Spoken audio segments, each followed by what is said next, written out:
Hey guys, and welcome to a beloved Sega franchise on the Nintendo GameCube. No, not that blue one. No, sorry. It's Monkey Ball! Yeah! So yeah, it's physics-based. You roll around a whole lot. You try to go as fast as you can to the goal. I swear to you guys, it's not Sonic. Most games trying to tell a message often begin with a quotation from maybe a popular tale from a literature like Edgar Allan Poe. This one begins with, "I really love bananas." Aye, aye. Truly, Let that set the mood. philosophical wisdom that should be taken to heart for generations to come. Yeah, that is niche tier. No, not niche as in like your Atlas games. We're talking about niche, the Frederick Nietzsche, the German dude. Yeah. So anyway, yeah, this is Super Monkey Ball 2. Why am I doing Super Monkey Ball 2 instead of Super Monkey Ball 1? Well, both games are balls hard, but Monkey Ball 2 has a story mode, which makes it possible for me to actually see all of the levels in the game. I Wait, heard I made a pun! Yeah. Oh, fun fact, there is no lowercase W in this name entry. What if my name was T's. Wallace? So if your name's like Andrew or something, you're shit out of luck. Oh my god. Yeah. That's pretty fucking hard to miss. You know, fucking dupless. So anyway, yeah, there's a story in this game for quote unquote story, yeah, for some reason. Basically, this asshole up here, who, well, we actually haven't seen him yet because his giant egg carrier blimp is covering the island in whatever. But this is Dr. Badboon, and he's just a giant dick with stupid elf shoes, and he wants to take all the bananas because nobody likes him. So if nobody likes him, he's gonna make them not like him more or something.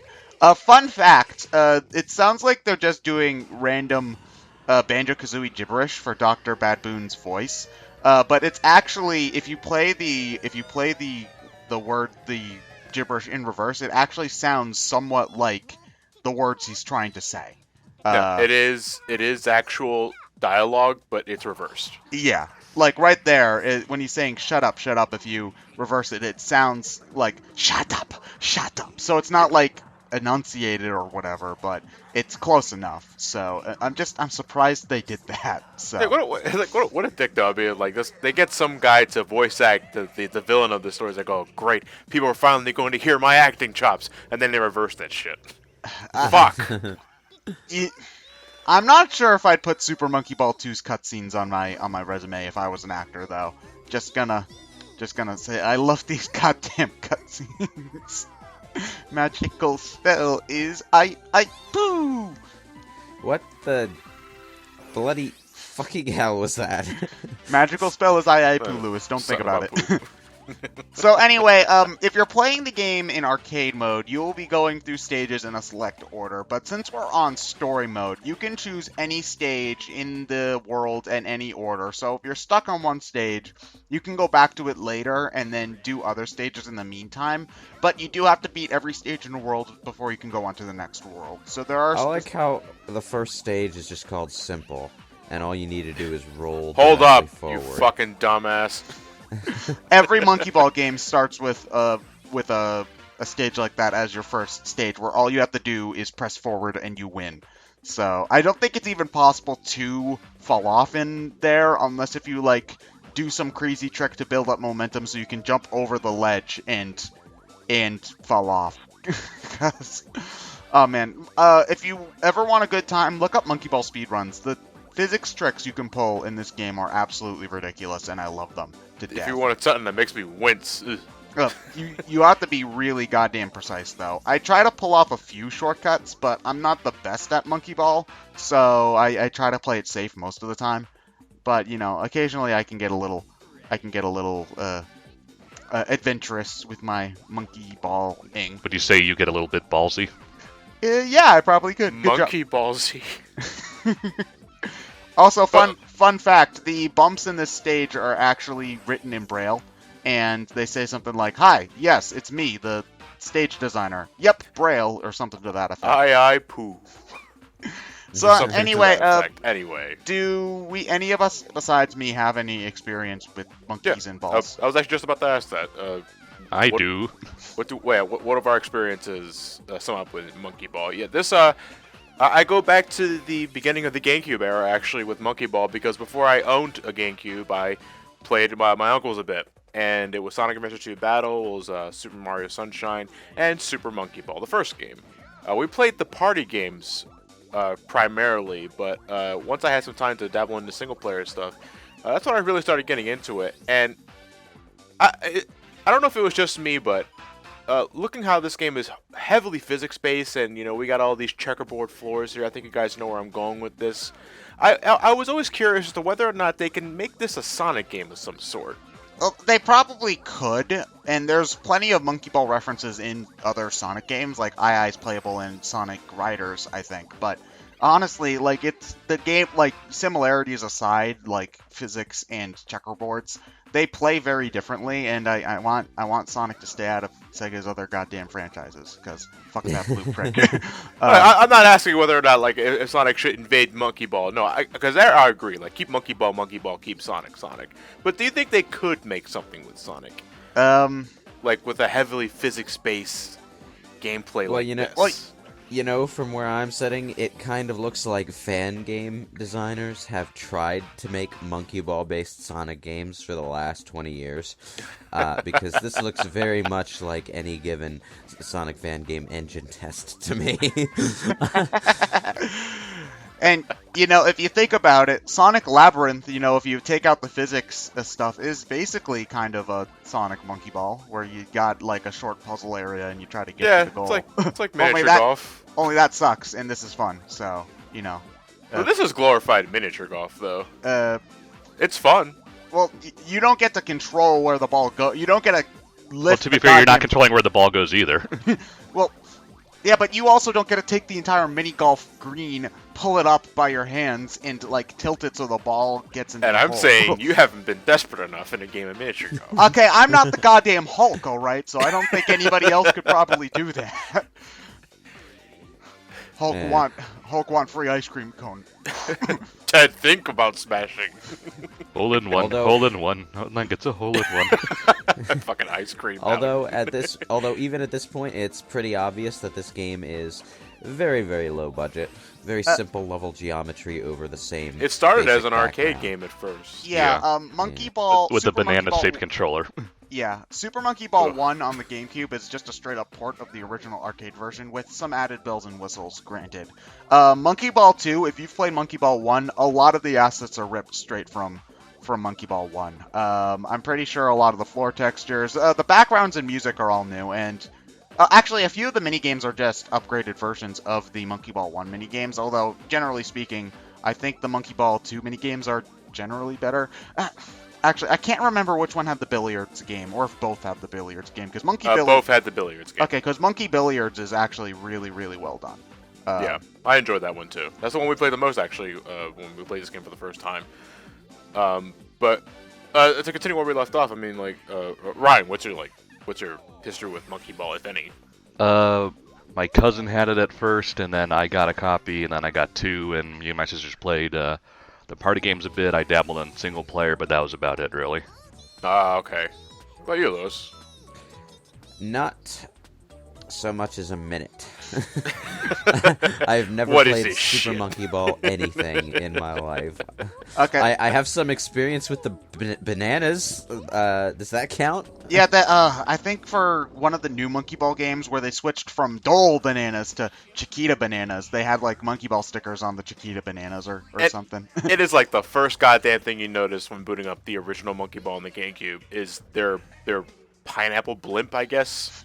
It is a big ass Dole symbol on it. There's fucking Dole textures on quite a few levels in the first Monkey Ball, actually. I don't remember about the second, but in the deluxe port of Monkey Balls 1 and 2 for PS2 and Xbox, they had to scrub all that off because I think their contract with Dole ended. So, Well, they got a new one with Chiquita, because yeah, I don't know why the hell they needed sponsoring for like bananas and fruits. I don't I know. guess there could be so many bananas all over the place. They want to make you hungry for bananas, so why not Dole? Yeah. Why Dole? they were straight up. The propeller on the back of the blimp isn't moving. I just. It's just for show. Yeah. But they were sponsor lists for a couple of games in the Wii era, and for the record, the fucking Wii Monkey Ball games. Look, like, the Monkey Ball Banana Blitz was one of the launch titles I played the most on the Wii. That and Trauma Center. But the thing is that the Monkey Ball Wii Banana Blitz is what it was called. It makes sense to do the Wiimote tilting to tilt the stage.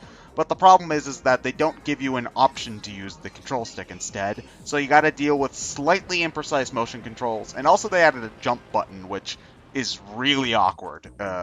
So, yeah. Oh boy. Yeah. But anyway, oh no, Dr. Baboon's gonna put a bomb into a volcano, which is supposed to make it erupt, I think? Maybe? I don't know if that would actually work, but... You guys don't know how to rhyme, do you? They just make up syllables. Look, all we know is Ei-Ei-Poo. Don't take this away from us. Yeah. Yeah, don't mess with their Ei-Ei-Poo, okay? Oh, man. Oh, man. So, anyway, I think you could probably save, like, a second if instead of going all the way around the bank, you just bum rushed it and went over to the second half, but, oh god. Watching Monkey Ball speedruns makes me wince every time I see them because of the stupid, insane kind of bullshit that people try to pull just to save fractions of a second. Although I suppose that Monkey Ball would be a good game to like, learn how to speedrun with, I suppose, because, there's a practice mode, so you could practice each individual minute-long course over and over again until you have the absolute best route down and you have it perfectly memorized, and you don't have to, like, play through an entire game in order to get to that point. Also, yeah, I die a lot in this game because it's Monkey Ball, and granted, eating floor is not that hard, so I'm just fucking up and being a dumbass, but... like there. Well, you know, by this point in the game, I would be having flashbacks to Bubsy 3D and would be totally immobilized half the time, out of sheer terror. So yeah. Yeah, but thankfully you don't have to like tilt the camera in order to go straight or like, and there's like checkerboard textures, but there's no like absolutely flat textures at the very least. So and no password system to skip anything too. So yeah. But it's really weird that it took me a while to notice that in the Monkey Ball series, you're not necessarily controlling the character, you're tilting the entire board. Yeah. That was something that actually took me a while to realize when I was a kid too, and in learning that is actually really integral to pulling off some of the weird physics tricks the game expects you to do in later parts, which is probably why I got stuck in Worlds 4 and 5 so much. I think 5 is... World 4 is the whale level. I think I got stuck in Worlds 3 and 4 the most when I was a kid. I don't think I even saw World 5 until I was... I don't think I even saw World 5 until, like, a couple of years ago. And I didn't actually beat this game, like, see the end of the story mode, until about, like, 2 or 3 months ago. I got the urge to play Monkey Ball, and I actually managed to beat story mode, and then, like, the next run I did was this run right here for BrainScratch, just because I had just gotten my GameCube well, not just GameCube, but I had just gotten my upscaler, and I wanted to test it on something that I had fresh in my mind. Yeah, I like monkeys. Was there a bunch of bananas behind the goal there? Yeah, but the only way that you can get them is if you plow through you build up enough speed in the coaster and manage to be precise enough to hit the goal ring and get them. Because when you hit the goal ring, your momentum, you stop moving forward, but inertia keeps on pushing you forward until you stop. So you have to be going really, really fast to get those bananas. So, I see. So interesting. The first attempt on that stage, I was going for them, but then I just straight up missed. And so I realized it was since bananas don't do anything except points in story mode. 100 bananas gives you an extra life in arcade mode, but since they don't do anything for you in story mode, I just figured beating the stage was better than getting the bananas. Ah, shit. Oh, Dole. that has happened to me more times than I care to admit. So. Yeah. Okay, that's exactly why they got the Dole sponsorship, because that's the sound you're making every time you fuck up. Dole! Oh, Dole! these failures make me hungry for Dole Doesn't brand get Dole bananas. bananas. Dole bananas. Not sponsored by BrainScratch Commentaries. We Oh wish. dear. Oh, okay, that What looks the a lot. fuck could BrainScratch do with a Dole sponsorship? Make money. Man, the controls in these Sonic games are terrible. They really make me want to have a craving for delicious Dole bananas full of vitamins and nutrients in order to get my day started right. we could And we just cut the Ted filleting a banana for a minute. we can be sellouts if we want to. Banana sellouts. Hey, better than some other things we could sell out for, I guess. Yes, well. Inchworms. What does inchworms have to do with this? It's the movement of the platforms. They like kind of scrunch up and then stretch out, and then scrunch up and then stretch out. A lot of the names don't make sense. The original Monkey Ball didn't actually have names for all of the levels, so I played these games with my sister and my cousin a lot because this was one of the only games that they would play with me, even when they became teenagers and stuff. So we would often give the old Monkey Ball 1 levels their own names because we got stuck on a lot of the later levels, so we saw a lot of the early levels a lot. So, yeah. But this one, though, is called Totalitarianism, and I just what? Huh? This is the point in the game where you start to realize everything is physics-based, including the obstacles. So something that you might approach thinking that if you get on this platform, you'll ride it. Maybe that platform won't necessarily carry you so much as launch you into the freaking air. My favorite thing about crusher deaths in Monkey Ball is that if you get crushed by something like the pillars in Totalitarianism, you don't get pushed off the stage. You get pushed through the bottom of the floor, and you fall to your death that way. It's hilarious. I would think they would break the ball. Dude, and then I just oh shit, what do I do now? Dude, they're in a volcano. They die. You can't have them die. They just have to comically fall out. Falling to the floor looks so unprofessional. It's too difficult to program. We'll just let clipping do the job. I wouldn't. Considering that Sega tends to be low budget when possible, I wouldn't be surprised if that was actually their mindset. It's not laziness; it's a feature. Jesus.